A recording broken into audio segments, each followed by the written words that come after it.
तो दोस्तों, आपने कई बार ऐसी कहानियां देखी होंगी जहां मेन कैरेक्टर या तो हजारों साल बाद पास्ट में वापस आता है या फिर एक लूजर से पावरफुल बन जाता है। चाहे वो मॉडर्न वर्ल्ड हो या मॉडर्न वर्ल्ड, इन सब स्टोरीज में कुछ न कुछ सिमिलरिटीज होती है। लेकिन आज मैं आपको एक ऐसी कहानी सुनाने जा रहा हूँ जो ना धरती की है ना पास्ट की। ये कहानी है स्पेस और यूनिवर्स की। और खास बात यह है, इस स्टोरी में MC सिर्फ पावरफुल नहीं बल्कि सुप्रीम है। अगर आपको लगता है कि आपने सब कुछ देख लिया है तो तैयार हो जाइए, क्योंकि यह कहानी आपके सारे एजम्पशन तोड़ देगी। तो चलिए शुरू करते हैं इस धमाकेदार जर्नी को, जहां ना जाने कितने गैलेक्सी और डायमेंशन के राज छुपाए हुए हैं।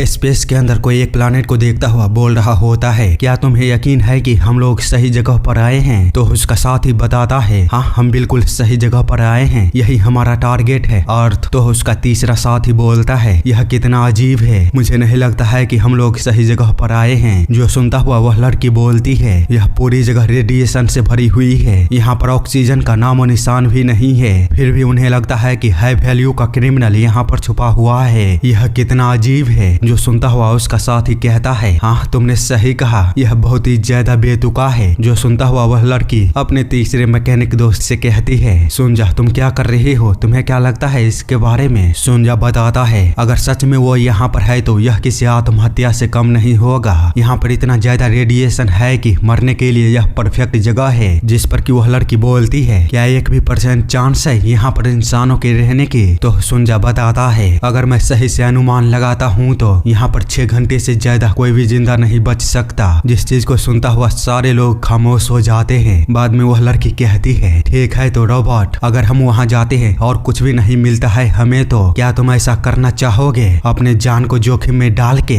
वह बंदा जिसको कि सुन काफी ही ज्यादा डर जाता है, तो वह लड़की उसे बताती है, चिंता मत करो, चलो इसे करते हैं। वैसे भी सुंजा ने वहाँ पर ह्यूमन लाइफ की साइन को डिटेक्ट किया है, उस जगह पर जरूर कोई होना चाहिए। आगे कुछ समय बाद वे लोग अर्थ पर आ चुके होते हैं और अपने सामने एक बड़े से माउंटेन को देखते हुए बोल रहे होते हैं। पास्ट में इस जगह को माउंट टाई कहा जाता था। पुराने मार्शल आइलैंड्स के बुढ़े लोग इसे लेजेंडरी सेनेक्टरी बुलाया करते थे। माउंट टाई स्टार सिस्टम का ओरिजिन है, पर यहाँ पर देखो कितना सारा स्पेस कचरा फैला हुआ है। आखिरकार मार्शल आइलैंड्स के वह बूढ़े खरूस कहीं के वे केवल बातें करते हैं। आखिरकार वे लोग इतने पैसे लेकर यहाँ पर साफ सफाई क्यों नहीं करवाते? जो सुनता हुआ उसका साथी बोलता है, वे कमीने कुछ भी नहीं करने वाले, वे बस अपने पैसे को बचाना चाहते हैं। आगे वो लड़की एक जगह पर जाकर रुकने के बाद स्पेसशिप पर बैठे हुए अपने साथी सुंजू को कहती है, हम लोग यहाँ पर पहुँच चुके हैं, लेकिन यहाँ पर तो कुछ भी नहीं है, क्या तुमको यकीन है कि यही वह जगह है? तो सुंजा बताता है, हाँ ठीक तुम्हारे नीचे। जो सुनता हुआ वह लड़की जमीन पर अपने हाथों को रखते हुए किसी चीज को जांच करने की कोशिश करने लगती है, तो उसके साथ वाला बंदा बोलता है, तुम क्या कर रही हो, आगे तुम्हारे करने का क्या प्लान है? जिस पर कि वह लड़की बताती है, मुझे लगता है कि यहाँ जो कुछ भी है वह अंदर अभी भी जिंदा है। तभी उसके वॉकी टॉकी पर एक मैसेज आता है, अपने इंटरनल एनर्जी ड्राइव को एक्टिवेट कर लो। इतना बोलते हुए वह अपनी इंटरनल एनर्जी ड्राइव को एक्टिवेट कर लेती है और उस जगह को खोलते हुए बोलती है, अगर मुझे इतनी गहराई में दफनाया गया होता तो मैं कब की मर गई होती, पर खैर चलो खुल जाओ। इसी के साथ हम देखते हैं वहाँ उस जगह पर काफी बड़ा ब्लास्ट होता है और वहाँ पर बहुत ही बड़ा होल जैसा कोई एंट्रेंस खुल गया होता है, जिसके के अंदर वे लोग देखते हुए कहते हैं, सुंजा क्या तुम्हें अंदर कोई लाइफ महसूस हो रहा है? तो स्पेस में बैठा वह बंदा बोलता है, हाँ लेकिन यह बहुत हल्का सा है। जो सुन वह लड़के उस गड्ढे में छलांग मारते हुए बोलती है, अगर ऐसी बात है तो हमें अंदर जाकर ही चेक करना होगा। उसे इस तरह बिना किसी सेफ्टी के अंदर जाता हुआ देख उसका साथ कहता है, भैंस की टांग, तुम हमेशा इतनी गरमाई हुई क्यों होती हो, कभी कभार मेरे लिए भी तो इंतजार कर लिया करो। ये सब बोलता हुआ वह भी उस लड़की के पीछे बड़े से गुफा जैसे गड्ढे के अंदर आ जाता है और बातें करते हुए वे लोग जब कुछ दूर आगे जाते हैं तो उनके सामने एक बहुत ही बड़ा दरवाजा होता है, जिस पर कि कुछ चाइनीज में इस तरह लिखा गया था, दुनिया मुझसे डरती है, इसीलिए ग्रेट धर्मा के हिस्टोरिक टीचिंग के साथ मुझे कैद कर दिया गया। यदि तुम मुझे बेपरवाही से जगाने की कोशिश करते हो तो मृत्यु तुम्हारा पहले नमस्कार करेगा। जो देखता हुआ वे लोग कुछ भी नहीं समझ पाते हैं, तो वह लड़की अपने साथी सुंजा से कहती है, इसे ट्रांसलेट ट्रांसलेट करो। तो सुंजा उन्हें बताता है यह 2000 साल पहले एंशियंट भाषा है। इसका मतलब अगर मोटे तौर पर तुम्हें बताऊं तो वे बताना चाहते हैं अगर तुम मरना नहीं चाहते हो तो इसको कभी भी मत खोलना। जोसन उसका तीसरा साथी उस लड़की से कहता है देखा यहाँ पर खतरा है, मैंने तुमसे पहले ही कहा था वे कमीने जरूर हमसे कुछ छुपा रहा है। जिस पर कि वह लड़की बोलती है तुम किस तरह की बातें कर रहे हो, यह एक प्राचीन भाषा है जिसका कि मतलब कोई भी ठीक से नहीं लगा सकता, इसीलिए अब डरना बंद करो और चलो। यह एक अच्छा साइन है, अगर वे हमें इसे खोलने की धमकी दे रहे हैं तो जरूर अंदर कुछ मूल्यवान छुपा होगा। इतना बोलते हुए वे लोग उस बड़े से दरवाजे को खोल देते हैं और अंदर जाकर जब देखते हैं तो उनके सामने बड़े से सिंहासन पर कोई बैठा हुआ था, जिसको कि देखता हुआ यह बंदा बोलता है क्या वह कोई इंसान है। जिस पर कि वह लड़की बिना कुछ बोले उसकी ओर कुछ देर देखती है और फिर वहां उस बड़े से सिंहासन की ओर चल देती है, जहां पर कि वह बड़े से दाढ़ियों में बैठा हुआ इंसान था। उसका पूरा शरीर बस बालों से ढका हुआ था और केवल उसके पैर ही दिख रहे थे। तो वह बंदा उस लड़की से पीछे से चिल्लाते हुए कहता है क्या वह अभी भी जिंदा है या फिर मर चुका है या कोई वह इंसान भी है। जो सुनता हुआ वह लड़की कुछ भी नहीं बोलती है और बिल्कुल ही सीरियस होता हुआ उस आदमी की ओर देख रही थी और एकदम से ही पता नहीं उसे क्या फुराता है, वह अपने हाथों को आगे करते हुए उस बंदे को जैसे ही छूती है तो वहां पर कोई भी रिएक्शन नहीं होता। इस कारण से वह लड़की भी कुछ देर के लिए तो कुछ भी नहीं समझ पाती, लेकिन दूसरे ही पल हम देख पाते हैं उसकी उंगली के टच होने के बाद ही कुछ रिएक्शन होना शुरू हो गया होता है। वह लड़की जिसको कि देखता हुआ कुछ समझ पाती उससे पहले ही हम देख पाते हैं एनर्जी से भरी भरी दो जलती हुई आंखों को, जिसको कि देखता हुआ वह लड़की बहुत ही ज्यादा घबरा चुकी थी और तुरंत ही अपने सामने एक शील्ड को बना लेती है उससे बचने के लिए, लेकिन इसका कोई भी फायदा नहीं होता। हम देख पाते हैं वहां पर बहुत ही बड़ा भयानक तरीके से ब्लास्ट होता है, जिसकी एनर्जी उस गड्ढे से बाहर स्पेस से भी देखा जा सकता था। साथ ही वह खाली स्पेस को चीरता हुआ अनंत दूरी तक देखा जा सकता था, जिससे कि सुंजा घबराते हुए बोलता है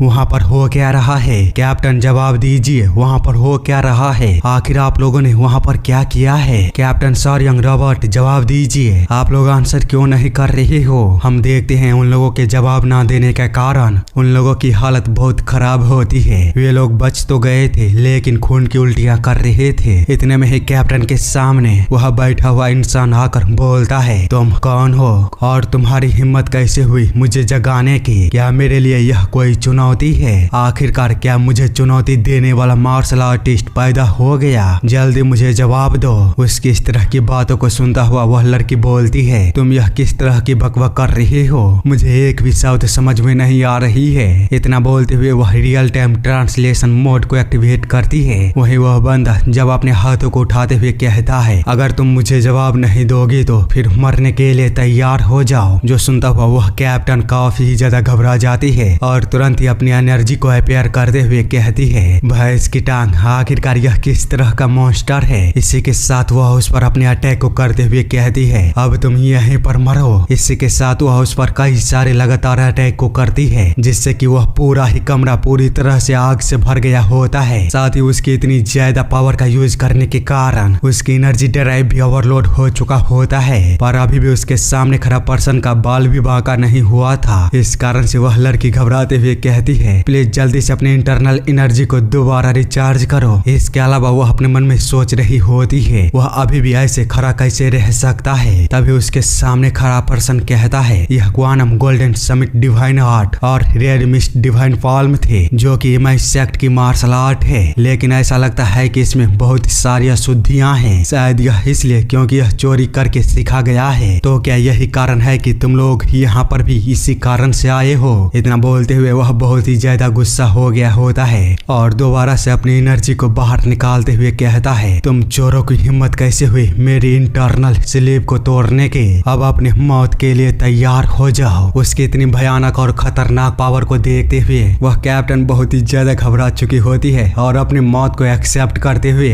वहीं जमीन पर गिर चुकी थी, लेकिन दूसरे ही पल वह पूरी तरह से शौक में चली गई थी, क्योंकि हम देख पाते हैं वह बंदा अपनी एनर्जी को निकालते निकालते ही जमीन पर एकदम से ही धमाकते गिरा होता है और शायद वहीं पर बेहोश हो चुका था। जिसको कि देखता हुआ वह लड़की बोलती है भैंस की टांग ये क्या हुआ। तभी उसके पीछे से उसका साथी रोबोट आते हुए बोलता है क्या वह मर गया है। तो स्पेसशिप में बैठे बैठा हुआ सुंजू बोलता है, नहीं वह अभी भी जिंदा है और सही सलामत सांस ले रहा है। ऐसा लगता है कि बस उसकी एनर्जी कम होने के कारण वह बेहोश हो चुका है। मेरा मतलब है कि वह बहुत ही ज्यादा भूखा है। जो सुनता हुआ ये दोनों कुछ भी नहीं समझ पाते। आगे कुछ समय बाद हम देखते हैं वे दोनों मिलकर उस बंदे को बांध कर स्पेसशिप में ला लिया होता है। वहीं रॉबर्ट वह चिल्लाते हुए बोल रहा था, हमने इसे अंदर तो ला लिया है पर क्या होगा अगर यह दोबारा जाग गया और उसी तरह हम पर हमला किया तो कैप्टन बोलती है, शांत हो जाओ, यह सब बस हम पैसे के लिए कर रहे हैं। उसके दोनों साथी जो सुन कुछ भी नहीं समझ पाते हैं तो कैप्टन उन लोगों से पूछती है, मुझे बताओ अभी तक का सबसे वैल्यूएबल कल्चरल हेरिटेज क्या है। तो सुंजू बताता है, एंशिएंट मार्शल आर्ट। वह जितने ओरिजिन के क्लोज होगा उतना ही एक्सपेंसिव होगा। तो कैप्टन कहती है, हाँ तुमने सही कहा। सिचुएशन को देखते हुए यह जरूर कोई एंशिएंट मार्शल आर्टिस्ट है जो लगभग 2000 साल या फिर उससे भी पहले का है। उस समय के सबसे लोएस्ट क्लास के अपग्रेड टेक्निक भी अभी के 10,000 क्रेडिट को दिला सकते हैं और ये आदमी तो अनइमेजिनेबल ग्रैंड मास्टर है। तो जरा सोचो इसके पास जरूर एस रैंक या फिर उससे भी हायर टेक्निक होगी। जो सुनता हुआ रॉबर्ट बोलता है, क्या सच में? अगर ऐसी बात है तो वास्तव में हमारे हाथ तो एक जैकपॉट लग गया है। लेकिन क्या होगा अगर वह पहले के जैसा जागा तो कैप्टन उसे बताती है, चिंता मत करो, यह स्पेसशिप को रिपेयर करने वाला सेलेस्टियल सिल्कवॉर्म के धागे हैं। इसे यहाँ तक कि सॉल इंसेक्ट के हेड भी नहीं तोड़ सकता। इतना बोलते बोलते वह एकदम से ही चुप हो जाती है और जैसे ही अपने पीछे देखती है तो उसके होश उड़ चुके थे, क्योंकि उस बंदे ने सेलेस्टियल सिल्कवॉर्म के धागे को रुई की तरह तोड़ दिया होता है और दोबारा से अपनी एनर्जी को बाहर निकालते हुए उन लोगों से बोल रहा होता है, तुम्हारे जैसे नीच कब्रों को लूटने वाले चोरों की हिम्मत कैसे हुई मुझे अपवित्र करने की? मैं तुम्हारे टुकड़े टुकड़े कर दूंगा। उसे इस तरह देखता हुआ रॉबर्ट और कैप्टन दोनों ही फाइट के लिए तैयार हो गए होते हैं। लेकिन फिर से वे लोग कुछ देख दोबारा से हैरान हो चुके थे। हम देखते हैं सुंजू बहुत सारे खाने को लेकर उस बंदे के सामने खड़ा था। जो देखता हुआ ये लोग कुछ समझ पाते उससे पहले ही वह बंदा उस खाने पर टूट पड़ा था और जानवरों की तरह उस खाने को खाना शुरू कर दिया था। उसे इस तरह देखता हुआ ये तीनों ही कुछ भी नहीं समझ पा रहे होते हैं। बाद में कैप्टन पूछती है, आखिर तुम्हारे दिमाग में यह आइडिया आया कहाँ से? तो सुंजू उसे बताता है, वह बहुत समय से भूखा था और भूखे जानवरों के लिए खाने से बेहतर कुछ भी नहीं होता। इसी के साथ सीन चेंज होता है और हम कुछ समय बाद देखते हैं एमसी खाना खाने के बाद बोल रहा होता है, तो तुम लोग चोर नहीं हो बल्कि तुम लोग बाउंटी हंटर हो जिन्होंने गलती से मुझे जगा दिया और अब यह दुनिया मेरे समय के 2000 साल बाद की है। तो कैप्टन उसे बताता है, हाँ इंसानों ने अपनी दुनिया को तबाह करने के बाद स्पेस में रहने का फैसला किया और तब से चीजें फिलहाल के लिए शांत है। इसके लिए उन्होंने किसी भी परमाणु हथियारों सहित मार्शल आर्ट के अलावा किसी भी हथियार की अनुमति नहीं देने का फैसला किया है। जिस पर के उससे पूछता है, ओह तो ऐसी बात है, तो बताओ मुझे अभी के युग को क्या कहा जाता है? कैप्टन उसे बताते हैं, क्या युग? अगर मैं तुम्हें बताऊं तो अभी गैलेक्टिक कैलेंडर के हिसाब से साल 1105 चल रहा है। जो सुनता हुआ एमसी वह कुछ भी नहीं समझ पा रहा होता है और एकदम से ही सोकर उठने के बाद इतने सारे शौक को मिलने के चलते पूरी तरह से सदमे में चला गया होता है। वही कैप्टन बोल रही होती है, अब चूंकि तुम समझ रहे हो तो तुम हमारा आभारी मानो कि हम लोग तुम्हें 2000 साल बाद जगा दिया है। जिस पर कि एमसी उस पर चिल्लाते हुए कहता है, बेकार की बातें करना बंद करो, तुम्हें पता भी है मैं कौन हूँ। मैं तुम्हें मुझे धोखा देने के लिए अभी मार सकता हूँ। क्या तुम लोग मरना चाहते हो? जो सुनता हुआ वे तीनों ही एक साथ उसे खिड़की की ओर इशारा करते हुए बोलते हैं, जरा इधर देखो। इस कारण से एमसी जब अपने बगल में देखता है तो अर्थ उसे पूरी तरह से बंजर दिखता है। वही कैप्टन बताती है, अब तुम्हारा कोई भी फैमिली नहीं बचा है, न ही ग्रैंडपा, न ही कोई साथी और न ही तुम्हारा कोई मास्टर जो कि वहाँ पर रहता था। जिस दुनिया को तुम पहले जानते थे वह अब बिल्कुल भी वैसा नहीं रहा है। यह पूरी तरह से बर्बाद हो चुका है। तो क्या अब तुम हम पर भरोसा करते हो? एमसी जिसको कि सुन दोबारा से अपनी एनर्जी को बाहर निकालते हुए कहता है, भले ही मैं इस पर विश्वास करना चाहता हूँ लेकिन मैं ऐसा नहीं कर सकता, क्योंकि तुम मुझे उस चीज पर भरोसा करने के लिए बोल रही हो कि मैं जिस दुनिया में रहता था वह गोल है। तो मैं इस चीज पर कैसे ही भरोसा करूंगा? जो सुनता हुआ कैप्टन अपने सर को पकड़ते हुए बोलती है, यह कितना बुद्धू है, पर खैर तुम्हारे अंदर से कितनी गंदी बदबू आ रही है। पहले तुम जाकर नहा लो और अपने बालों को काट लो। हम लोग कुछ समय के लिए साथ रहने वाले हैं तो तुम इस तरह नहीं रह सकते।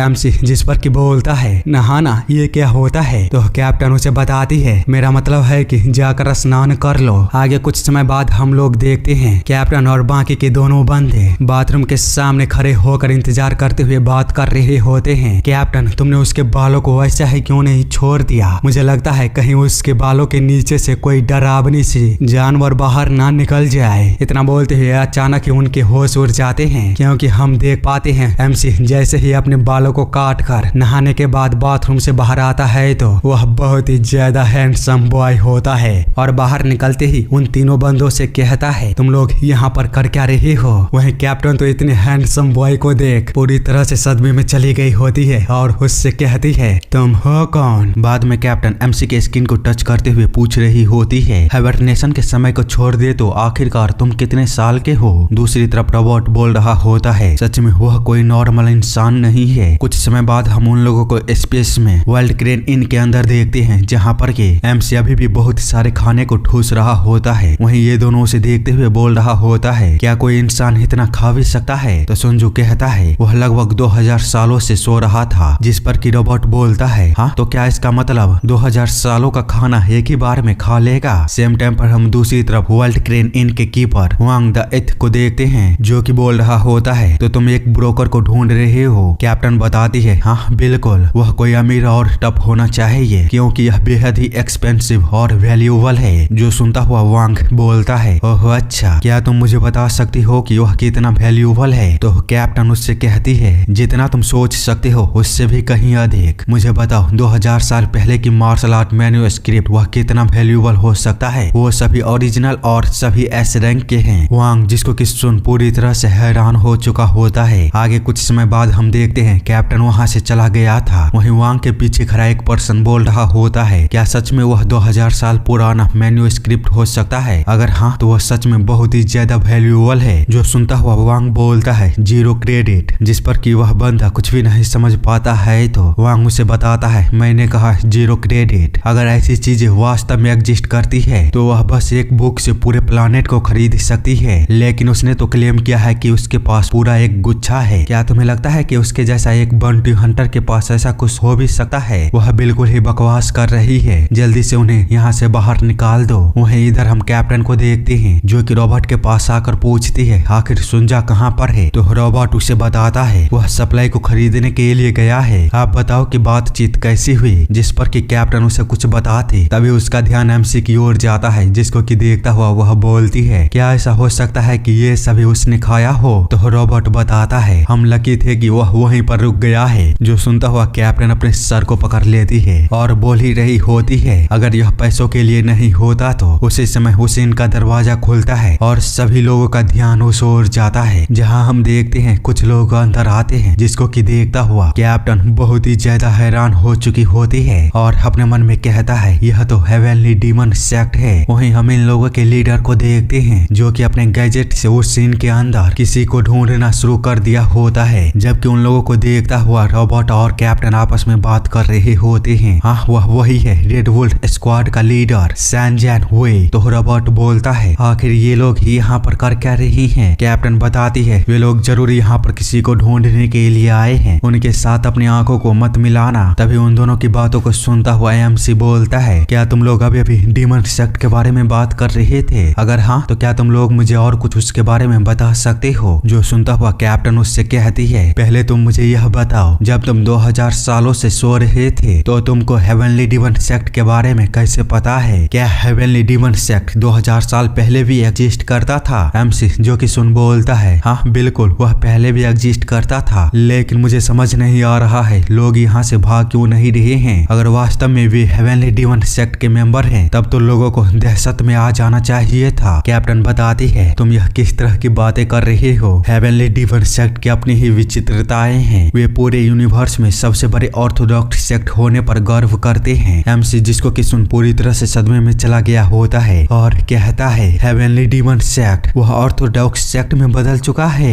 मेरा सपना जो हमेशा से इतना दूर और खाली महसूस होता था क्या वास्तव में वह सच हो चुका है? वहीं वांग जो उस सीन के अंदर किसी को ढूंढ रहा होता है उसका ध्यान अचानक ही एक पर्सन पर जाता है जो कि अपने चेहरे को टेबल के नीचे छुपाए रखा था। उसे इस तरह देखता हुआ वांग तुरंत ही उसके पास जाता है और उससे कहता है हे ऊपर देखो। जो सुनता हुआ वह पर्सन जब अपने चेहरे को उसके सामने करता है तो वांग के सिस्टम में उसके बारे में इंफॉर्मेशन आता है। उसकी इंटरनल एनर्जी 52.7 C की है और उसके पास मार्शल आर्ट 5 स्टार ब्लैक बॉर्ड आर्ट है। इसके अलावा वह लेवल 2 के रॉबरी और असॉल्ट के चार्ज में क्रिमिनल है। जो कि देखता हुआ वांग उस पर्सन से कहता है, आज तुम्हारा लकी डे है, जो कि तुम हमारे टारगेट नहीं हो, इसीलिए मार्शल अलायंस में जाओ और खुद को उनके हवाले कर दो। अगर तुम मरना नहीं चाहते हो तो वो ये सब उस बंदे से बोल ही रहा होता है। तभी उसके होश उड़ चुके होते हैं, क्योंकि हम देख पाते हैं एमसी उसके पास आकर उसके टकले पर अपने हाथ को फेरते हुए बोलता है, प्रशंसनीय, मेरा वह असंभव सा सपना, मुझे विश्वास नहीं हो रहा है तुम जवानों ने उसे संभव कर दिया। यह कितना सराहनीय है। उसे इस तरह वांग के साथ करता हुआ देख इनमें बैठे सारे लोग घबरा चुके होते हैं, साथ ही पूरी तरह से शौक में चले गए होते हैं। पर एमसी को तो घंटा इन सब की खबर नहीं होती है। वह वांग के टकले को पकड़ता हुआ बोल रहा होता है, पता नहीं इन जवानों ने मेरे उस असंभव सपने को साकार करने के लिए कितने दुख सहा होगा। उसे इस तरह खुद के साथ करता हुआ देख वांग बोलता है, क्या यही वह खुफिया मुद्दों वाला बच्चा है? तो रॉबर्ट उसके पास आकर घबराते हुए कहता है, बिल्कुल भी नहीं, बस उसके पास लोगों से बात करने की तमीज नहीं है। जो सुनता हुआ वांग एमसी को खुद से दूर करते हुए बोलता है, बच्चे आज तुम्हारा भी लकी डे है। अगर मुझे तुम्हारे अंदर से थोड़ा सा भी मार्शल आर्ट की एनर्जी महसूस होती तो तुम्हारा पहले ही चीथड़े उड़ चुका होता। इतना बोलते हुए उसे महसूस होता है वह बिल्कुल भी एमसी को खुद से दूर नहीं कर पा रहा है। इस कारण से वह अपनी और भी ज्यादा ताकत को लगाता है, पर सारी चीजें नाकामयाब था। वह कितनी भी ताकत लगा ले पर एमसी को वह खुद से दूर नहीं कर पा रहा था। दूसरी तरफ ये लोग तो कुछ भी नहीं समझ पा रहे होते हैं यहाँ पर चल क्या रहा है। वही वांग अपनी एनर्जी का इस्तेमाल करते हुए बोलता है, भैंस की टांग, यह कमीना कहीं का। इतना सोचते हुए वह अपने इंटरनल ड्राइव को एक्टिवेट करता है और तुरंत ही अपनी टेक्निक का यूज करता है, ब्लड वुल्फ डीमन आर्ट। इसी के साथ वह उसे मैक्सिमम रेट पर कर देता है और एक जोरदार चीख को मारते हुए बोलता है, मुझसे पंगा लेने की कोशिश मत करो। उसे इस तरह देख बाकी के लोग और भी ज्यादा हैरान हो चुके होते हैं और सोच भी नहीं पा रहे होते हैं कि वो कर क्या रहा है। साथ ही वांग के साथियों का भी यही हाल होता है। वो लोग भी समझ नहीं पा रहे होते हैं कि वो कर क्या रहा है, जिसको कि देखता हुआ वांग भी कुछ भी नहीं समझ पा। वही कैप्टन बोल रहा होता है, लगता है कि वह पागल हो चुका है। लेकिन वांग एमसी की ओर देखते हुए बोलता है, तुम हो कौन? साथ ही वो अपने मन में सोच रहा होता है, असंभव, यह कैसे हो सकता है? मेरे उस हिट के कारण वह तुरंत ही मर जाना चाहिए था। इसी के साथ वह एमसी के जब डिटेल को देखने की कोशिश करता है तो उसके बारे में सारी चीजें अनकन्फर्म मिलती है और उसका डाटाबेस भी नॉट रजिस्टर्ड बताता है, जिसको कि देखता हुआ वह अपने मन में कहता है, जीरो इंटरनल एनर्जी वाला प्योर नेचुरल बीइंग अभी भी जिंदा कैसे हो सकता है? तभी एमसी उससे कहता है, यह ब्लड वुल्फ डीमन आर्ट था। सही कहा ना, जो कि heavenly demon body cultivation art के लोअर लेवल का मार्शल आर्ट है, पर फिर भी यह सराहनीय है जो अभी भी इसे संभाल कर रखा गया है। हालांकि यह अफसोस की बात है कि तुम्हारी इंटरनल एनर्जी और क्यूए वह हार्मोनी में नहीं है। ऐसा लगता है कि तुम्हारी ट्रेनिंग मेथड में कुछ फ्लो है, लेकिन खैर तुम्हारा भाग्य जो तुम मुझसे मिले, मैं पर्सनली इसे पूरी तरह से सही कर दूंगा। लेकिन वांग उसकी बातों से बुरी तरह से इरिटेट होते हुए उस पर तुरंत ही अटैक करते हुए बोलता है, तुम पागल कमीने कहें कि अब मरो। Red wolf demon claw first form. इसी के साथ वह अपना दूसरा अटैक करता है, रेड वुल्फ स्ट्राइक। साथ ही वह अपना तीसरा अटैक करता है, रेड वुल्फ एक्सप्लोजन। इसके अलावा वह और भी कई सारे अटैक करता है, red wolf tremor wave, red wolf ghost claw. लेकिन सारी चीजें बेकार था। एमसी बड़ी आसानी के साथ उसके सभी अटैकों को अवॉइड कर रहा था और ऐसा लग रहा था कि वह एक चींटी है जो कि एक बड़े से पहाड़ के नीचे खेल रहा है। लेकिन तभी वांग जब अपना और एक अटैक को करने वाला होता है तो एमसी उसे रोकते हुए बोलता है, अब बस बहुत हुआ। इतना बोलते हुए वह उसे बुरी तरह से जमीन के अंदर धंसा देता है, जिसको कि देखता हुआ इनमें बैठे बाकी लोगों के होश पूरी तरह से उड़ चुके होते हैं और वे लोग सोच नहीं पा रहे होते हैं कि अभी अभी हुआ क्या। वही एमसी वांग को जमीन के अंदर धंसाने के बाद बोल रहा होता है, तुमने भले ही इन सारी टेक्निकों को सीखा है, लेकिन यह कंपेयर में एक तोते की तरह है जो कि बस बातों को दोहराना जानता है, उसे समझता कुछ भी नहीं है। असली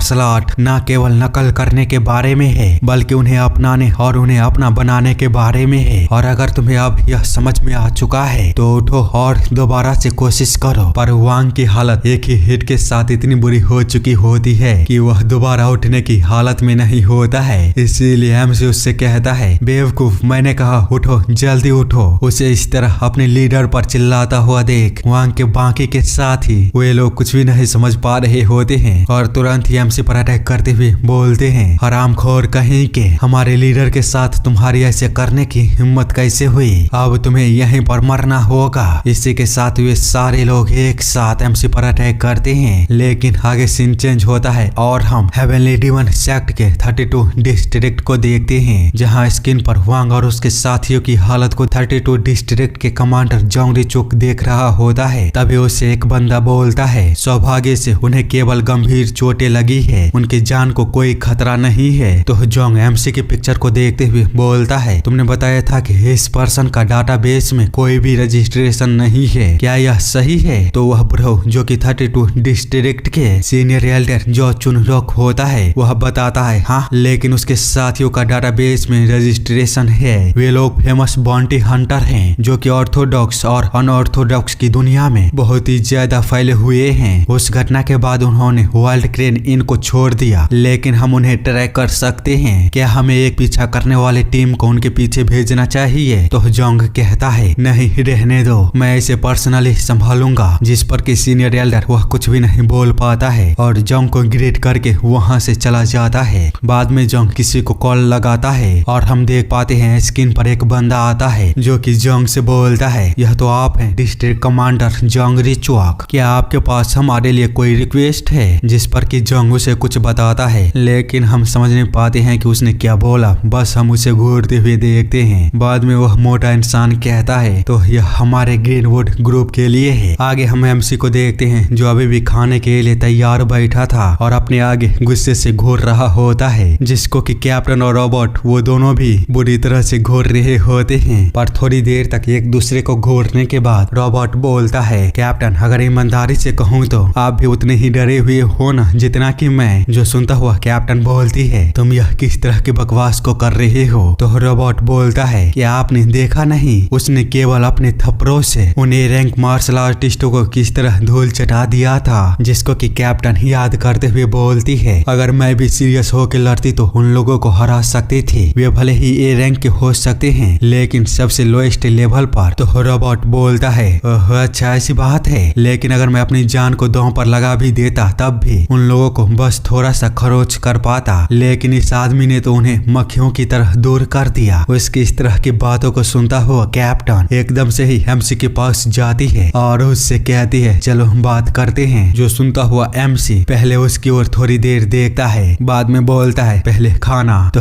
कैप्टन कहती है, नहीं, पहले बात करते हैं, मुझे बताओ तुम्हारा नाम क्या है? उसे इतना रूडली बात करता हुआ देख रॉबर्ट तुरंत ही उसके पास आकर कहता है, कैप्टन, मेरा सुझाव रहेगा आप थोड़े से सम्मान के साथ बात करिए। लेकिन कैप्टन उसकी बातों पर ना ध्यान देते हुए एमसी पर चिल्लाते हुए कहती है, क्या तुम बहरे हो? मेरी बात सुनाई नहीं देती? मैंने पूछा तुम्हारा नाम क्या है, लेकिन तभी वहाँ पर सुंजा एमसी के लिए खाने को लेकर आ जाता है, जिसको कि देखता हुआ कैप्टन बोलती है, इसके बारे में सोचना भी मत जब तक कि हम उसके नाम को नहीं जान लेते। तो रॉबर्ट दोबारा उसे समझाते हुए बोलता है, कैप्टन प्लीज पहले उसे आराम से खाने को खाने दो, हमें उसे खाते समय परेशान नहीं करना चाहिए। उसी समय एमसी कहता है, ले मॉकजीन। तो कैप्टन बोलती है, तो फिर बताओ मुझे तुम्हारा आइडेंटिटी क्या है, जैसे कि तुम अपने पास्ट में क्या करते थे। जो सुनता हुआ एमसी थोड़ी देर के लिए खामोश हो जाता है तो कैप्टन भी उसकी ओर बड़े ही सीरियस लुक के साथ देखने लगती है। तो एमसी उसे बताता है, सुप्रीम हेवनली डीमन, मैं सुप्रीम हेवनली डीमन हूँ। जो सुनता हुआ कैप्टन पूरी तरह से थर्रा चुकी होती है और कहती है, हेवनली डीमन, क्या तुमने अभी अभी सुप्रीम हेवनली डीमन बोला? क्या यह आदमी पागल हो चुका है? कहीं हम लोग इन्हें खराब खाने को तो नहीं खिला दिया? इतने में ही हम देखते हैं पूरे शिप में वार्निंग को देने लगता है, जिसके चलते ये सारे लोग पूरी तरह से चौंक गए होते हैं। वही सुंजा चेक करते हुए बताता है, कोई हमें निशाना बना रहा है, वे हमारे क्लोज रेंज में है। तो कैप्टन उन्हें देखने के लिए जाते हुए बोलती है, मुझे पता था यह जरूर हेवनली डीमन सेक्ट ही होंगे। रेड वुल्फ प्लेटून को पीटने के बाद वे लोग तो हमें अकेला इस तरह छोड़ सकते ही नहीं है। जिस पर कि सुंजा बताता है यह हेवनली डीमन सेक्ट नहीं है, वे ग्रीनवुड हैं। इसी के साथ हम ग्रीनवुड के लीडर को देखते हैं जिसको कि कोई बता रहा होता है बाउंटी हंटर हमारे टारगेट पर है। साथ ही हम इसके बारे में जान पाते हैं इस बंदे का नाम किन सुंग वॉन होता है। वहीं उसके पीछे खड़ा बंदा बोल रहा होता है डिवीजन लीडर क्या हमें कैप्चर राउंड को फायर करना चाहिए? हमारे इन्वेस्टिगेशन के हिसाब से वे लोग गैलेक्सी के बाहर काम करते हैं। उनके कैप्टन का नाम ब्लेजिंग डेवल शारयोंग है। जो सुनता हुआ लीडर अपने मन में कहता है आखिर हेवनली डीमन सेक्ट इन जैसे छोटे से ग्रुप से कैसे परेशान हो सकता है। इसी के साथ वह अपनी पुरानी बातों को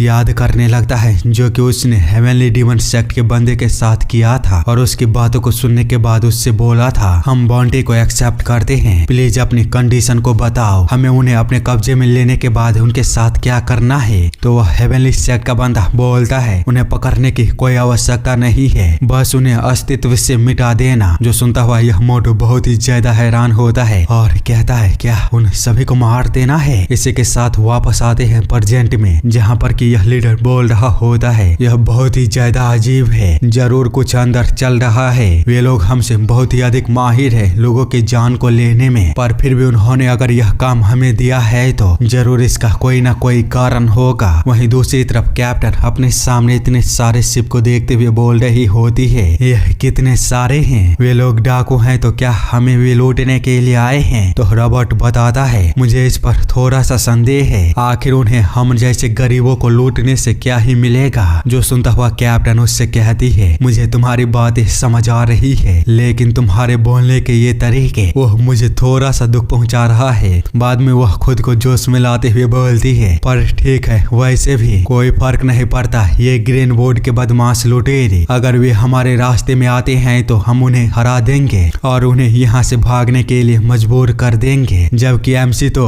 बाहर इतने बड़े बड़े शिप को देख बहुत ही ज्यादा एक्साइटेड हो रहा होता है। वह सुंजा उन लोगों को बताता है यह इतना भी आसान नहीं है, वे लोग ग्रीनवुड के 72 स्ट्रॉन्ग होल्ड के गैलेक्सी डिवीजन के पार्ट हैं और उन्होंने पूरे इंटायर डिवीजन को यहाँ पर जमा किया है। जो सुनता हुआ कैप्टन बोलती है क्या पूरा गैलेक्सी डिवीजन? इसका मतलब तो वह डिवीजन लीडर भी यहीं पर होगा। ब्लैक टाइगर वह बंदा किम सुंग बॉन, लगता है मैं उन्हें इतनी आसानी से नहीं हरा सकते। तो रोबोट बोलता है बिल्कुल यह इतना भी आसान नहीं है, अगर आप उसके खिलाफ जाती हो तो बस 3 हमलों में ही आप मारी जाओगे। जो सुनता हुआ कैप्टन उस पर भड़कते हुए बोलती है तुम्हारी जुबान इतनी खराब क्यों है? जिस पर कि रोबोट वहाँ से जाते हुए बोलता है इसे भूल जाओ, चलो जल्दी से सरेंडर कर देते हैं, हमारे पास खोने के लिए कुछ भी नहीं है तो चिंता मत करो। जो सुनता हुआ कैप्टन वह थोड़ी देर शांत रहती है, बाद में अपने साथियों से कहती है ठीक है अब से हर कोई मेरी बात को सुनेगा। पहले वे लोग सबसे पहले हमारी एनर्जी को काटने के लिए हमारे जहाज पर कैप्चर राउंड को फायर करेंगे और मैं इसकी अनुमति दूंगी, फिर वे हमारे जहाज पर आएंगे तो मैं इसकी भी अनुमति दूंगी। बाद में वे हमारे जहाज को जांच करेंगे और जो कुछ भी वे लोग चाहेंगे सर्वाइवल के लिए मैं उन्हें वो सब कुछ दे दूंगी। जिस पर कि रोबोट बोलता है आखिर यह समर्पण से अलग कैसे हुआ? जिस पर कि कैप्टन बोलती है बकवास को करना बंद करो और मेरी बातों को बस मानना। बाद में वह एमसी के पास जाकर बोलती है घबराना मत, जब EMP हिट करेगा तो यह जहाज थोड़ा सा शेक करेगा, लेकिन चिंता मत करो इसमें डरने की कोई भी बात नहीं है। स्पेस लॉ के हिसाब से वे लोग वेपन का यूज नहीं कर सकते, इसीलिए सभी लोग ध्यान रखना एक बार जब वे जो चाहते हैं वे ले लेंगे तो हमें छोड़ देंगे, पर अगर कोई लड़ाई छिड़ जाती है और चीजें आगे बढ़ जाती है तो मैं कुछ भी गारंटी नहीं दे सकती। चलो पूरे जहाज को लॉक कर दो इम्पैक्ट के लिए। पर सुंजा उसे बताता है नहीं यह फोटोन कैनन है। जो सुनता हुआ कैप्टन पूरी तरह से थर्रा चुकी होती है और कहती है क्या शिप डिस्ट्रॉइंग फोटोन कैनन? क्या वे लोग हमें मारना चाहते हैं? कहीं वे लोग पागल तो नहीं हो चुके हैं? दूसरी तरफ डिवीजन लीडर से उसका बंदा बोल रहा होता है डिवीजन लीडर अगर हम ऐसा करते हैं तो यह स्पेस लॉ का उल्लंघन होगा, इससे हम बाद में परेशानी में पड़ सकते हैं, हमें उन्हें पकड़कर चुपचाप उनका निपटाना कर देना चाहिए। तो ब्लैक टाइगर कहता है मुझे कुछ गलत महसूस हो रहा है, बस उन्हें धूल में उड़ा दो और मामले को जटिल बनाओ, हम सारी रिस्पॉन्सिबिलिटी हेवनली डीमन सेक्ट पर डाल देंगे। इधर कैप्टन घबराते हुए सुंजा से कह रही होती है क्या हमारे पास और कोई रास्ता नहीं है? तो सुंजा उसे बताता है नहीं हम चारों तरफ से घिर चुके हैं। तो कैप्टन बोलती है हमारे सील का क्या हाल है। सुंजा बताता है वह काम नहीं कर रहा है। क्या आप भूल चुकी हो, हमने अपने खर्चे के लिए पुर्जे को बेच दिया था। जो सुनता हुआ कैप्टन बोलती है, क्या सच में हमने ऐसा किया था। दूसरी तरफ वापस हम ब्लैक टाइगर को देखते हैं, जिसको कि उसका कमांडर बता रहा होता है फोटोन कैनन पूरी तरह से चार्ज हो चुका है। तो हम ब्लैक टाइगर बोलता है फायर कर दो। जो सुनते ही हम लोग देख पाते हैं फोटोन कैनन को फायर कर दिया गया होता है और उससे निकली हुई पावर वह डायरेक्टली कैप्टन को शिप को हिट करने ही वाला होता है, जिसको कि देखता हुआ ये लोग कुछ समझ पाते उससे पहले ही हम देख पाते हैं वह कैनन की पावर पूरी तरह से उसके शिप के साथ हिट कर दिया गया होता है और ऐसा लग रहा था कि वह पूरी शिप उसी समय तबाह हो चुकी है, जिसको कि ब्लैक टाइगर भी पूरी तरह से देख रहा होता है। लेकिन तभी उसके होश उड़ चुके होते हैं, क्योंकि हम देख पाते हैं वह शिप पूरी तरह से सही सलामत बच चुका था और बिना किसी खरोच के अपनी जगह पर खड़ा था, क्योंकि उनके बीच एक बड़ा सा डोमेन जैसा कोई एक शिप आ चुका था, जिसके के ऊपर हम किसी को देख पाते हैं। वही कैप्टन खुद को सही सलामत देख चैन की सांस लेती है और कुछ भी नहीं समझ पाई होती है कि आखिर वे लोग कैसे बच चुके हैं। दूसरी तरफ हम ब्लैक टाइगर के चेहरे को देखते हैं, जो कि घबराते हुए बोल रहा होता है 8 फुट फाइटिंग घोस्ट एलिना, ये कैसे हो सकता है। आखिर एलिना यहाँ पर कर क्या रही है। तभी उसके पीछे खड़ा कमांडर बोलता है यह एक टेराफॉर्मेशन ग्रेड शील्ड है, यदि हम फोटोन कैनन के आउटपुट को बढ़ा देते हैं तो हम इसे भेज सकते हैं, क्या हम इसे रिचार्ज करें। जिस पर कि ब्लैक टाइगर एलिना की ओर देखते हुए बोलता है क्या हम सिर्फ कॉकरोच से निपटने के लिए अंतरिक्ष युद्ध को शुरू करने की कोशिश कर रहे हैं। नहीं, ऐसा हम बिल्कुल भी नहीं कर सकते। सामने खड़ा पर्सन को संभालना बहुत ही ज्यादा मुश्किल है, टेलीपोर्टेशन को एक्टिवेट करो। वहीं इधर रोबोट बोल रहा होता है यह मॉन्स्टर यहाँ पर क्यों है। 8 फुट फाइटिंग घोस्ट एलिना वह एस क्लास का बाउंटी हंटर है। वह इतना अनप्रिडिक्टेबल है कि ज्यादातर सेक्ट लीडर भी उसे अवॉइड करने की कोशिश करते हैं, लेकिन फिर भी वो यहाँ पर क्यों है। तो कैप्टन बताती है इससे भी ज्यादा पेचीदा बात यह है कि उसने हमें क्यों बचाया। अगर उसने फोटोन कैनन को रोका नहीं होता तो अभी तक हम लोग धूल में बदलकर स्पेस में बिखर चुके होते। इतने में ही हम देखते हैं एलिना के सामने ब्लैक टाइगर आते हुए बोलता है बहुत समय हो गया आपको देखे हुए सिस्टर एलिना। जिस पर कि एलिना कुछ भी नहीं बोलती है तो ब्लैक टाइगर उससे कहता है ऐसा तो हो ही नहीं सकता है कि आप मुझे भूल गई हो। सही कहा ना, मैं आपका 55वां छोटा भाई किम सुंग बॉम हूँ। क्या आपको याद है मैंने 2 साल पहले माँ के बर्थडे पर आपको बधाई दी थी। जो सुनता हुआ एलिना उससे बस 2 शब्द कहती है गेट लॉस्ट, यहाँ से निकल जाओ। ब्लैक टाइगर जो कि सुन काफी ही ज्यादा हैरान होता है और एलिना से कहता है चलिए मैं फिर से आपको खुद को इंट्रोड्यूस करता हूँ। हालांकि इस बार मैं आपके भाई किम सुंग बोन के रूप में नहीं बल्कि ग्रीनवुड के 72वें स्ट्रॉन्ग होल्ड के डिवीजन लीडर के रूप में। और मैं आपसे कहना चाहूंगा मैं आपके ऑर्डर को नहीं सुन सकता, बल्कि मैं आपसे ही कहूंगा कि आप ही यहाँ से निकल जाओ। जो सुनता हुआ एलिना अपनी पावर को रिलीज करना शुरू कर दिया होता है। वहीं उसे दूर से देखता हुआ रोबोट बोलता है ऐसा लगता है कि वे लोग फाइट करने वाले हैं। जिस पर कि कैप्टन बोलती है ग्रीनवुड के लिए उस लेडी को संभालना आसान नहीं होगा, अकेले एलिना को ही यहाँ पर संभालना बहुत ही ज्यादा मुश्किल है। पर अगर सिचुएशन खराब हुई तो उसकी मदर शेरनी भी पीछे से कूद जाएगी। जिस पर कि कोई बोलता है शेरनी माँ आखिर तुम्हारा बोलने का क्या मतलब है। तभी हम ब्लैक टाइगर को देखते हैं जो कि एलिना को इस तरह पावर को रिलीज करता हुआ देख बोलता है आप हमेशा की तरह सेम हो, बातचीत करने के लिए केवल मुट्ठी का सहारा लेना। पर खैर अगर ऐसी ही बात है तो मैं आत्मसमर्पण करता हूँ, प्लीज रिलैक्स हो जाइए, मैं किसी भी फाइट को नहीं चाहता। साथ ही वह अपने मन में सोच रहा होता है भैंस की टांग मैं कभी भी उससे जीत नहीं सकता।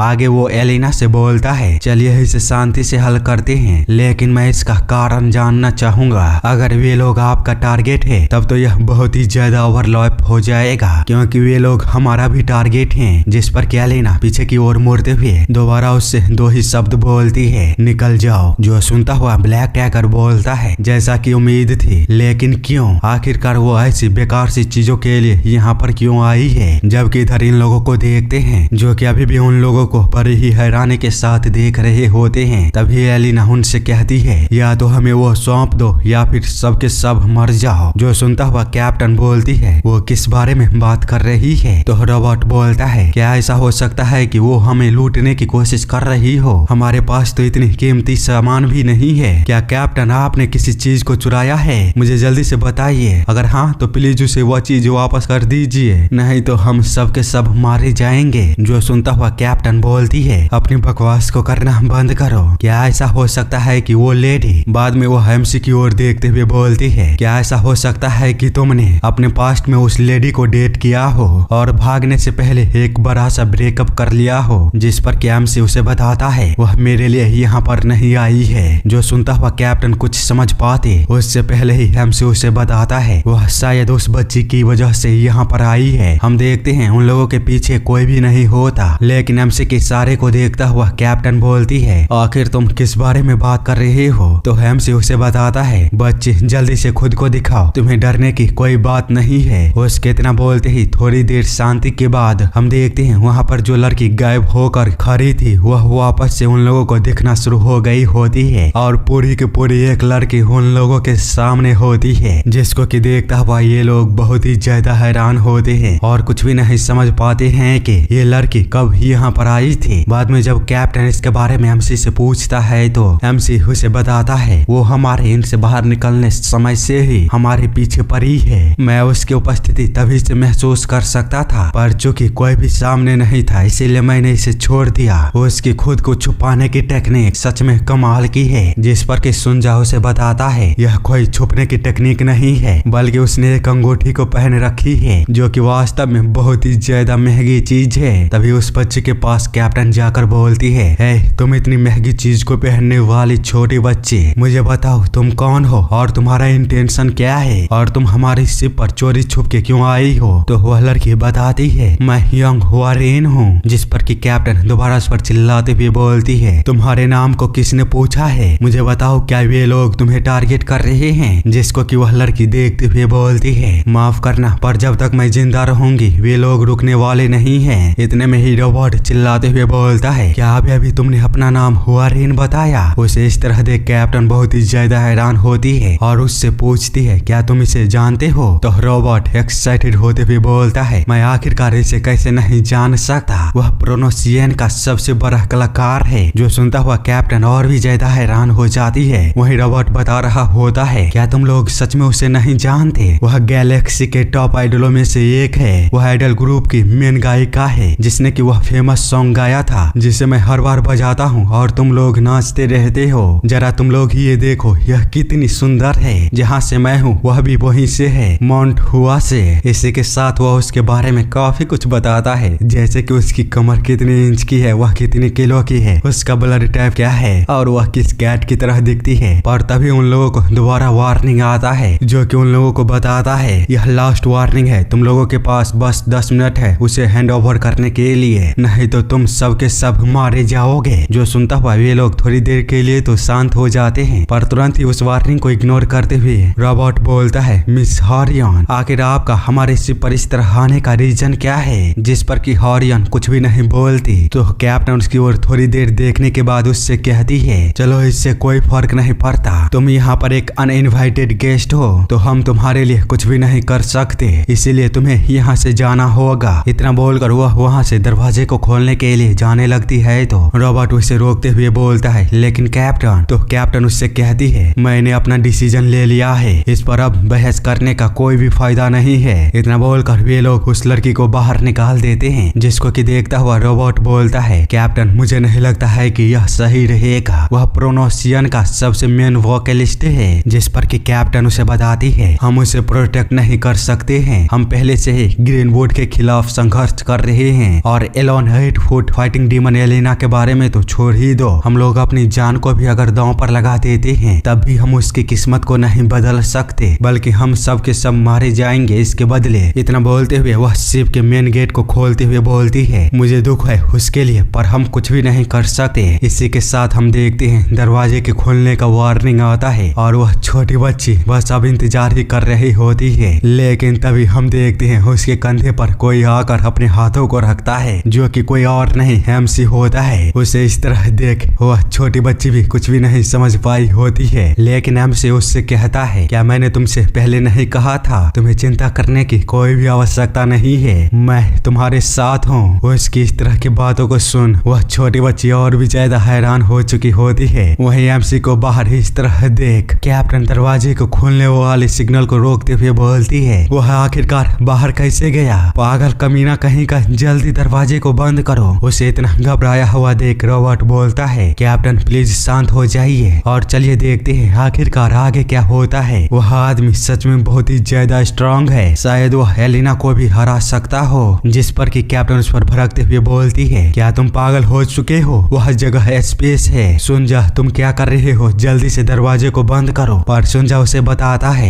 अब बहुत देर हो चुकी है। जो सुनता हुआ कैप्टन जब दरवाजे की ओर देखती है तो दरवाजा पूरी तरह से ओपन हो चुका था और एमसी और वह छोटी बच्ची बाहर निकल चुका था। जो देखता हुआ कैप्टन वह पूरी तरह से शांत हो चुकी होती है और सोच नहीं पा रही होती है कि अब वो क्या करे। वहीं एमसी और छोटी बच्ची को देखते हैं जो कि अब स्पेस में खड़ी थी और छोटी बच्ची हारियन वो एमसी से कहती है आपका शुक्रिया, पर वह सच में बहुत ही ज्यादा स्ट्रांग मार्शल आर्टिस्ट है, तुम्हें ध्यान रखना होगा। इतना बोलते हुए वह जैसे ही एमसी को देखती है तो भाई साहब उसकी हालत गुब्बारे की तरफ फटने वाली होती है क्योंकि उसने कोई भी सेफ्टी मास्क को नहीं लगाया था। उसकी हालत को देखते हुए हारियन कहती है अब मुझे यह मत बताना कि तुमने कोई भी शील्ड को नहीं पहना है। पर भाई साहब एमसी वह तो बाप बाप करके दोबारा से शिप में जाने की कोशिश करने लगा होता है, जिसको कि देखता हुआ हारियन अपने मन में कहती है क्या सच में उसने कोई भी शील्ड नहीं पहना है? वहीं एमसी उसके तो हजार कोशिश करने के बावजूद भी वह जरा सा भी अपनी जगह से जागे नहीं बढ़ पा रहा होता है, जिसको कि दूर से देखता हुआ एलिना के साथ साथ ब्लैक टाइगर के भी होश उड़ चुके होते हैं और वे लोग बिल्कुल ही खामोश हो चुके होते हैं। साथ ही सोच रहे होते हैं भैंस की टांग यह बंदा है कौन? बाहर 300 डिग्री की तापमान और दबाव इतना कि 10 सेकंड के भीतर ही तुम्हारे आंतरिक अंग वह फट जाएंगे, फिर भी वह इस तरह बाहर कैसे आ सकता है बिना किसी शील्ड के? वहीं एमसी अब जैसे ही मरने वाला होता है तभी उसके पास कैप्टन आती है और उसके चेहरे पर शील्ड को लगाते हुए बोलती है जागो जल्दी जागो, क्या तुम जिंदा हो? सांस लो सांस लो। इतने में ही एमसी बोलता है तुम कर क्या रही हो? हम देखते हैं वह बहुत ही ज्यादा क्यूट लग रहा होता है, जिसके कारण कैप्टन उसे तुरंत ही छोड़ते हुए बोलती है कमीने कहेंगे मुझे लगा कि तुम मर चुके हो। जिस पर एमसी अपने चेहरे पर लगे हुए शील्ड को देखते हुए कहता है तुम बेकार में ही मेरी चिंता कर रही थी, मैं हेवन और अर्थ का सुप्रीम हूँ, इस दुनिया में कुछ भी नहीं है जो कि मेरी लाइफ के लिए खतरा बन सकता है, लेकिन मुझे बताओ मैं यहाँ से नीचे कैसे उतरूंगा? जो सुनता हुआ कैप्टन उसके हाथों को पकड़ते हुए अपने साथ ले जाती है। वहीं रॉबर्ट उसे देखता हुआ बोल रहा होता है भगवान का शुक्र है कि ज्यादा देर नहीं हुआ था। तो सुनजा उसे बताता है नहीं वह ऑलरेडी बहुत देर से आई थी, यहाँ तक कि ग्रेटेस्ट मास्टर भी वह भी 1 मिनट से ज्यादा बिना शील्ड के स्पेस में नहीं रह सकता है, लेकिन उसने 6 मिनट 13 सेकंड तक स्पेस में बिताया बिना किसी शील्ड के। यहाँ तक कि इतने समय बावजूद भी उसके सभी इंटरनल ऑर्गन वह सही सलामत है, उसने इंसानी सीमा को पार कर दिया है। हम देखते हैं एमसी और बाकी के लोग एलिना के सामने पहुंच चुके होते हैं और कैप्टन एलिना को देखते हुए सोच रही होती है मैंने सुना था कि वह एक फाइटिंग मैनियाक है, सच में उसका और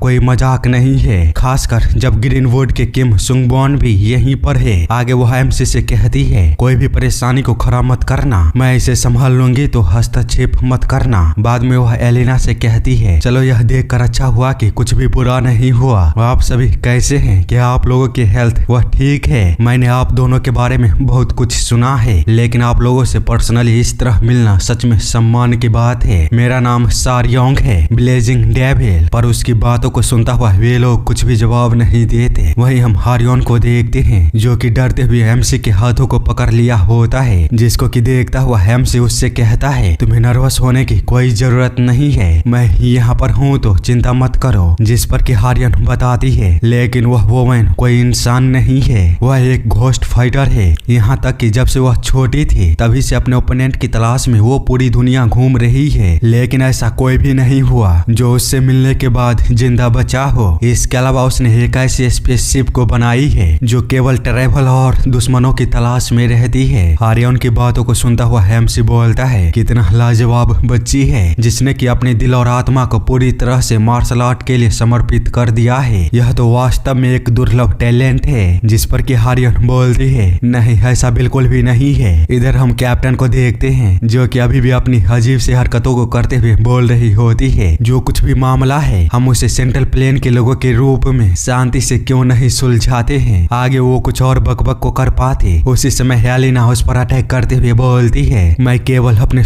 गार्ड के साथ बात करती हूँ। इसी के साथ हम देख पाते हैं वहाँ पर काफी खतरनाक भयानक तरीके से ब्लास्ट होता है, जबकि एलिन अभी भी अपने अटैक को करने के बावजूद भी उसी पोजीशन में खड़ी होती है, क्योंकि उसे उस जगह से कुछ अजीब सी महसूस हो रही होती है। और थोड़ी ही देर बाद वह देख पाती है कैप्टन उसके अटैक से बच चुकी होती है और सही सलामत उसके सामने आकर खड़ी हो जाती है। साथ ही वह उस पर चिल्लाते हुए कहती है, तुम क्या पागल हो चुकी हो? मैंने कहा था कि चलो बात करते हैं, फिर भी तुम अपने हथियार को इस तरह क्यों झुला रही हो? वहीं उसे इस तरह बचता हुआ देख ब्लैक टाइगर अपने मन में सोच रहा होता है, यह बुरा नहीं था। भले ही उसमें हेलेना की पूरी ताकत नहीं थी, लेकिन फिर भी उससे बच जाना यह कोई आसान काम नहीं है। क्या यही ब्लेजिंग डेविल सारियोंग है? पर अब उसके लिए इसे डॉज करना सही नहीं रहेगा, क्योंकि उसका ओपोनेंट एक पागल बिच्छू है जिसको कि जितना उकसाया जाता है वह उतना ही जहरीला बनता जाता है। इसलिए अब ब्लेजिंग डेविल सारियोंग, तुम और भी भयानक तरीके से दर्दनाक मौत मरने वाली हो। वो ये सब सोच ही रहा होता है, इतने में ही उसका ध्यान एमसी और हारियोन की ओर जाता है। वो लोग तो इससे और भी ज्यादा आसानी के साथ बच चुके होते हैं। इसके अलावा एमसी हारियोन से बोल रहा होता है, इस तरह की छोटी मोटी चीजों से डरना यह सिर्फ बचकानी मजाक है। जो सुनता हुआ ब्लैक टाइगर की तो आंख ही बाहर निकल गया होता है और पूरी तरह से हैरान होते हुए वह बोलता है, वह इसकी टांग वो बोल कह रहा है। आगे एमसी बोलता है, भले ही यह ग्रैंड दिखता हो पर यह किसी फटाके से कम नहीं था। तुम इस तरह की चीजों से कैसे डर सकती हो?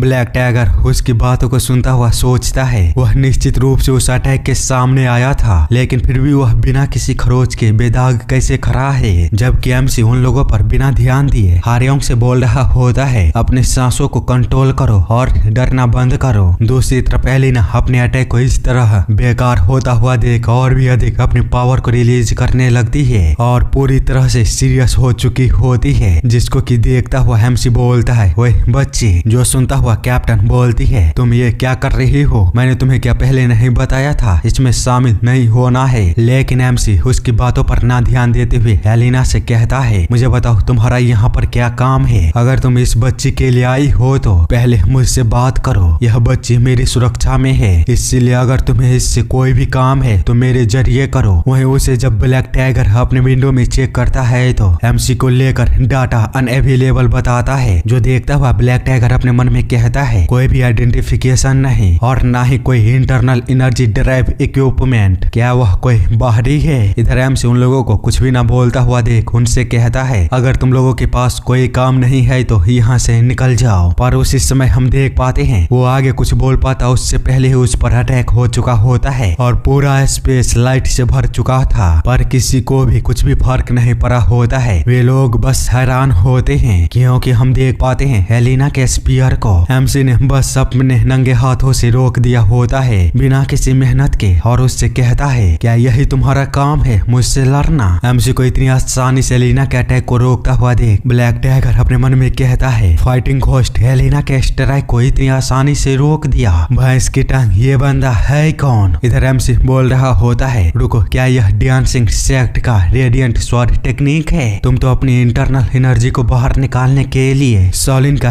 ग्रेट ब्रह्मा डिवाइन आर्ट का यूज कर रही हो। सच में तुम तो कमाल की हो। इतनी छोटी उम्र में ही तुम अपने इंटरनल एनर्जी के 3 चक्रों से अधिक को पार कर चुकी हो। क्या तुमने किसी फॉर्चुनेट एनकाउंटर को एक्सपीरियंस किया था या कुछ और चीज को? लेकिन एलिना उसकी बातों पर ना ध्यान देते हुए अपनी एनर्जी को बढ़ाना शुरू कर देती है 90%, जिसको कि देखता हुआ एमसी और भी ज्यादा हैरान होते हुए बोलता है, क्या बात है, तुम तो वोडाउन के रेडिएशन डिवाइन आर्ट में अपने इंटरनल एनर्जी को बदल दिया। इतने में ही एलिना अपनी पावर को बढ़ाते हुए 95% कर देती है। उसे इस तरह अपनी पावर को लगातार बढ़ाते हुए देख ब्लैक टाइगर अपने मन में कहता है, अविश्वसनीय, क्या एलिना हमेशा से इतनी पावरफुल थी? जबकि एमसी उसकी पावर को इस तरह बढ़ता हुआ देख वो भी अपनी एनर्जी को बाहर निकालते हुए बोलता है, अब तुम हद से बाहर जा रही हो। लेकिन एलिना को हम देख पाते हैं जो कि अपनी पावर को इस हद तक बढ़ा ली होती है, तब भी उसे एक वार्निंग मिलना शुरू हो चुका होता है और हम उसके पास्ट के कुछ सीन को देखते हैं जहाँ पर कि उससे कोई बोल रहा होता है, अगर तुम इस दुनिया को छोड़ना चाहती हो तो मैं तुम्हें नहीं रोकूंगी। तुम्हारे पास उस हर एक फाइट को करने की परमिशन है जो कि तुम्हारे ट्रेनिंग के पार जाती है, लेकिन तुम्हें मरने की अनुमति नहीं है। तुम पहले से ही बहुत ही ज्यादा स्ट्रॉन्ग हो। पूरी दुनिया में 10 से भी कम मार्शल आर्टिस्ट होंगे जो कि तुमको नुकसान पहुंचा सकते हैं, लेकिन वे कभी भी तुम्हें मौत के कगार तक नहीं धकेल सकते।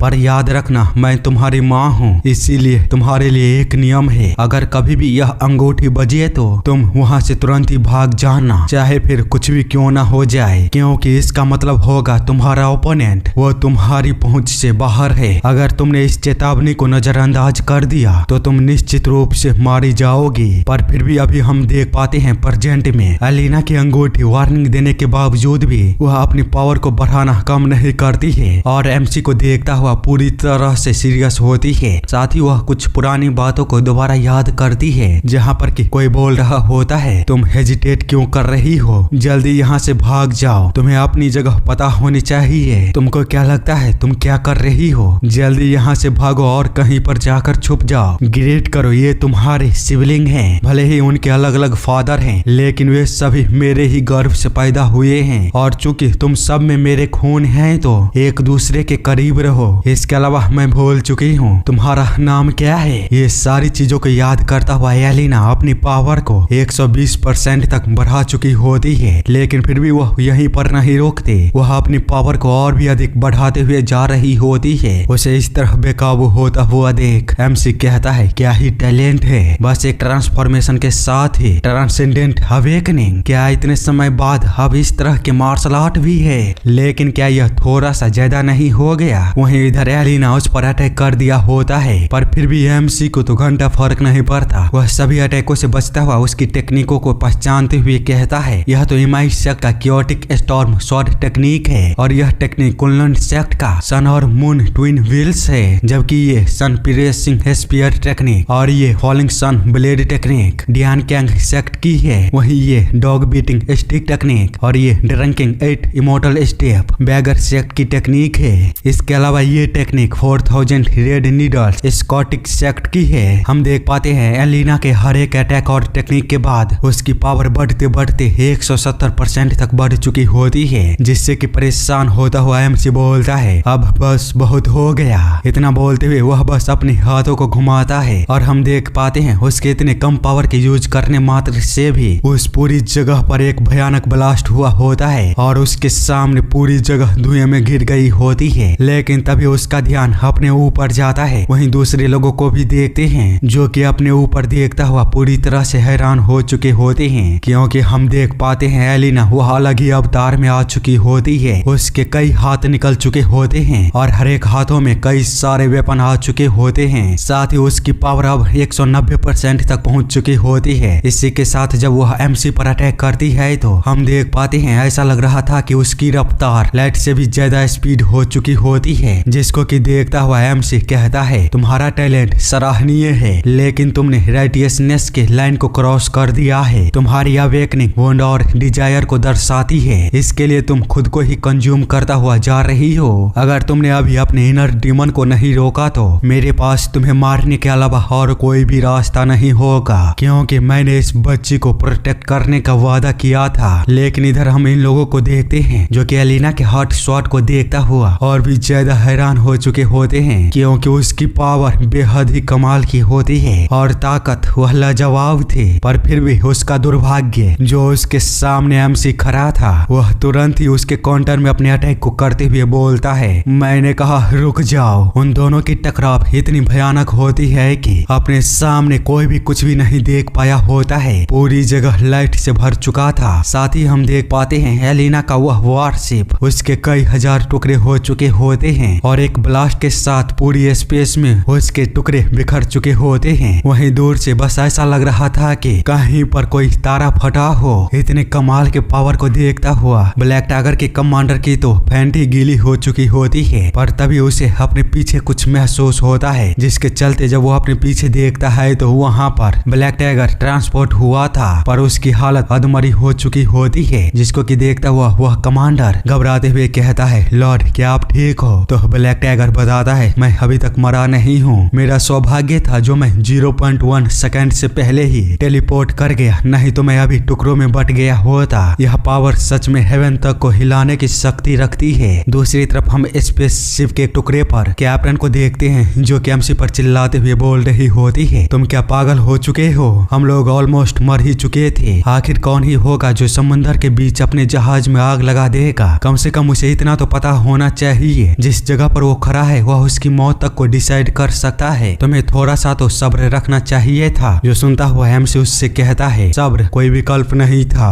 कैप्टन जो सुन उसे देखते हुए बोलती है, क्या तुम्हें चोट लगी है? तो एमसी उसे बताता है, मुझे उम्मीद से ज्यादा मजबूत शक्ति का सामना करना पड़ा। जो सुनता हुआ कैप्टन जब अपने सामने देखती है तो हम देख पाते हैं हेलिना, उसकी हालत बहुत ही ज्यादा बुरी होती है और वह स्पेस में फ्लोट कर रही थी, जिसको कि देखता हुआ कैप्टन बोलती है, क्या वह मर चुकी है? तो एमसी उसे बताता है, नहीं वह जिंदा है, एक स्ट्रॉन्गर फोर्स ने उसे प्रोटेक्ट कर लिया है। हम देखते हैं हेलिना को एक लेडी ने पकड़ कर रखा होता है और एमसी को ही घूरे जा रही होती है। उस लेडी को वहाँ पर देख सारे लोग हैरान होते हुए बोलते हैं, वेस्ट हेवन स्वॉर्ड मैटरॉन। वहीं ब्लैक टाइगर बोलता है, मदर। ओह, तो यही वो 1000 बच्चों वाली लेडी है जिसके की अलग अलग फादर है और मदर एक। बढ़िया है, कमाल है, काश हम भी मिल पाते इससे एक बार। खैर एमसी को देखते हैं जो कि पूरी तरह से सीरियस होता है उसका सामना करने के लिए, लेकिन सीन चेंज होता है और हम कुछ समय बाद देखते हैं एलिना को एक ट्यूब के अंदर बंद किया गया होता है जो कि शायद उसकी हीलिंग के लिए होता है। वहीं उसके सामने उसकी मदर उसे खड़ा होकर देख रही थी। तभी उसके पीछे ब्लैक टाइगर आते हुए बोलता है, मुझे नहीं पता था कि मदर आप आ रही हो, प्लीज मेरी लैक ऑफ लॉयल्टी और फिलिपिटी के लिए पनिश कीजिए। जिस पर कि वह लेडी बोलती है, यह तुम्हारे हस्तक्षेप करने की जगह नहीं है, तो ऐसा एक्ट करो कि तुम यहाँ पर नहीं हो। बाद में वह एमसी को ग्रीट करते हुए बोलती है, मुझे वेस्ट हेवन स्वॉर्ड मैटरॉन बुलाया जाता है। उसे इस तरह देख ब्लैक टाइगर अपने मन में सोचता है, क्या मदर रिस्पेक्ट शो कर रही है? वहीं कैप्टन अपने मन में सोचती है, क्या बात है, वह इस तरह रिएक्ट कैसे कर सकती है? वहीं वह लेडी बोल रही होती है, मैं अपने बच्चे के प्यार में आकर 2 मार्शल आर्टिस्टों के बीच बैटल में रूडली इंटरफियर किया है। प्लीज अगर आप चाहे तो मैं इस गलती के लिए अपने एक हाथ को काट दूंगी। तो एमसी बोलता है, मुझे तुम्हारी हाथों की कोई आवश्यकता नहीं है, बस मुझे बताओ कि यह तुम्हारी डॉटर है। एमसी को इस तरह बात करता हुआ देख कैप्टन उसके पास आकर बोलती है, तुम यह किस तरह से बात कर रहे हो वेस्ट हेवन स्वॉर्ड मैटरॉन से? अपने लहजे का ध्यान रखो। इतने में ही वह लेडी जवाब देती है, हाँ सही कहा, वह मेरी ही बेटी है, प्लीज मुझे माफ कर दीजिए जो आपके डुअल के बीच मैंने इंटरफियर किया है। दूसरी तरफ कैप्टन एमसी को समझा रही होती है, प्लीज पोलाइटली बात करो, यह वुमेन 5 इमोर्टलों में से एक है, वेस्ट हेवन स्वॉर्ड मैटरॉन। उसका गुस्सा बहुत ही ज्यादा खराब है, वह पलक झपकने से पहले ही तुम्हारे 2 हिस्से कर देंगे। इतना बोलते हुए उसका ध्यान अपने सामने जाता है, जिसके चलते वह पूरी तरह से हैरान हो चुकी होती है, क्योंकि वह देखती है वह लेडी एमसी के सामने झुक चुकी होती है। आगे कुछ समय बाद वह लेडी एमसी के साथ होती है और उससे बता रही होती है, मेरी बेटी को अभी तक होश नहीं आया है, जिसका की कारण मैं पता नहीं लगा पा रही हूँ, पर जिस जगह से वह आखिरी बार गुजरी थी वह जगह माउंट हुआ था, जहाँ पर कि उसे एक कमीशन दिया गया था। हालांकि रिवॉल्व मास्टर जिस टेक्निक का पहले इस्तेमाल किया था वह देखने से ऐसा लग रहा था कि डीमन हार्ट सूरा स्वॉर्ड टेक्निक थी। क्या मैं जान सकती हूँ कि क्या आपका कोई रिलेशन है हेवनली डीमन सेक्ट से? तो एमसी उसे बताता है, मुझे नहीं पता, लेकिन अतीत में निश्चित रूप से एक गहरा संबंध था, पर अब समय बीत चुका है। समय एक ऐसी चीज है जो स्ट्रॉन्गेस्ट बॉन्ड को भी तोड़ सकती है और जीवन से भी अधिक कीमती संबंध को भंग कर देता है। एमसी की इस तरह की बातों को सुनता हुआ वह लेडी अपने मन में कहती है, वास्तव में वह एक असाधारण पर्सन है। उसकी क्यूआई और इंटरनल एनर्जी के साथ साथ मार्शल आर्ट सभी परफेक्टली रिफाइन है, यहाँ तक कि जरा सा भी ट्रेस नहीं है आर्टिफिशियलिटी की। क्या यह एक ऐसी स्टेट है जो केवल मार्शल आर्ट के पीक पर ही पहुंचकर अचीव किया जा सकता है, लेकिन वो तो लगभग केवल 20 साल का ही लगता है। क्या ऐसा हो सकता है कि वह कोई कायाकल्प हो? ये सब सोचने के बाद वह एमसी से कहती है, क्या मैं रिवॉल्व मास्टर से कुछ रिक्वेस्ट करने की हिम्मत कर सकती हूँ? मेरा मतलब कि मैं क्या आपसे कोई सीरियस? तो आगे उसके कुछ बोलने से पहले एमसी उससे कहता है, क्या तुम एक सीरियस फाइट को करना चाहती हो? जो सुनता हुआ वह लेडी पूरी तरह से शॉक हो चुकी होती है कि आखिर उसे इसके बारे में कैसे पता। हालांकि एमसी उससे कहता है, तुम बहुत ही ज्यादा विनम्र हो, तुम जो कुछ भी कहती हो वह हर एक शब्द जानलेवा इरादे से टपकता है, जैसे तलवार एक चकमक पत्थर से तेज हो रही है, तेज और तेज हो रही है, यहाँ तक कि तुम्हारे पास इतने तेज कान है कि तुम इस मेट्रॉन की छोटी सी छोटी फुसफुसाहट को भी सुन सकती हो। पर मैं तुम्हें बता दूं, मैंने कभी भी किसी भी चुनौती को इनकार नहीं किया है, लेकिन तुम्हें पता होना चाहिए अगर हम लड़ते हैं तो हम में से एक की मौत होना निश्चित है, और जो हमें देख रहे हैं वो बुरी तरह से घायल हो जाएंगे, क्योंकि कठोर चीजों में झुकने की कोई जगह नहीं होती, वे केवल टूटते हैं। जो सुनता हुआ वह लेडी बोलती है, हाँ सही कहा आपने, तो क्या आप तैयार हो? उसे इस तरह एनर्जी को बाहर निकालते हुए देख एमसी बोलता है, क्या अभी कम से कम हमारे पास लड़ने का कोई कारण तो होना चाहिए। जो सुन वह लेडी कुछ भी नहीं समझ पाती है तो एमसी उसे बताता है, चलो भविष्य में हमारे पास जरूर एक कारण होगा, लेकिन अभी मैं फिलहाल के लिए दुनिया घूमना चाहता हूँ। वह लेडी जिसको कि सुन एमसी की बातों को समझ जाता है और तुरंत ही अपनी पावर को डाउन कर लेती है। कुछ समय बाद हम देखते हैं एमसी, कैप्टन और बाकी के लोग अपने शिप को लेकर उस जगह से चले गए होते हैं। वहीं वह लेडी उन लोगों को देखते हुए बोल रही होती है, तो यह रिक्वेस्ट हेवनली डीमन सेक्ट से था जो कि साइलेंटली उन्हें मारना चाहता था। तो ब्लैक टाइगर बताता है, हाँ सही कहा आपने। जिस पर कि वह लेडी बोलती है, यह किस तरह की विडंबना है, मैं समझ नहीं पा रही हूँ। वह पर्सन निश्चित रूप से हेवनली डीमन सेक्ट के सुप्रीम मार्शल आर्ट को पोजेस करता है, लेकिन फिर भी हेवनली डीमन सेक्ट उन्हें क्यों मारना चाहता है? तो ब्लैक टाइगर उसे बताता है, हाल ही में हमें खबर मिली थी किसी अननोन एंटिटी ने हेवनली डीमन के रेड वुल्फ पल्टन को एनिहिलेट कर दिया था। क्या वे संबंधित हो सकते हैं? जो सुन वह लेडी बोलती है, अधिक सोचने की कोई आवश्यकता नहीं है, स्थिति चाहे जो भी हो तुम्हारी कल्पना इसे कम नहीं कर पाएगी। बस पूरी तरह से उनके मूवमेंट को ट्रैक करो और रिपोर्ट करो, कम से कम तुम इतना तो कर ही सकते हो। तो ब्लैक टाइगर कहता है, हम ग्रीनवुड के ट्रैकिंग को लेकर पूरी दुनिया में सर्वश्रेष्ठ हैं और इस चीज को लेकर हमें गर्व है। साथ ही मैं ग्रीनवुड को कमांड करता हूँ। जो सुनता हुआ वह लेडी जब उसकी तरफ एक नजर देखती है तो वह बंदा तुरंत ही शांत हो जाता है, जिसको कि देख वह लेडी वहाँ से जाती हुई उससे कहती है, मैं तुम पर भरोसा कर रही हूँ, लेकिन उन्हें बिना इंटरफियर किए ट्रैक करना, क्योंकि मैं नहीं चाहती हूँ कि मेरे बच्चे को चोट पहुँचे। जो सुनता हुआ ब्लैक टाइगर खुश हो ही रहा होता है, तभी वह लेडी बोलती है, वैसे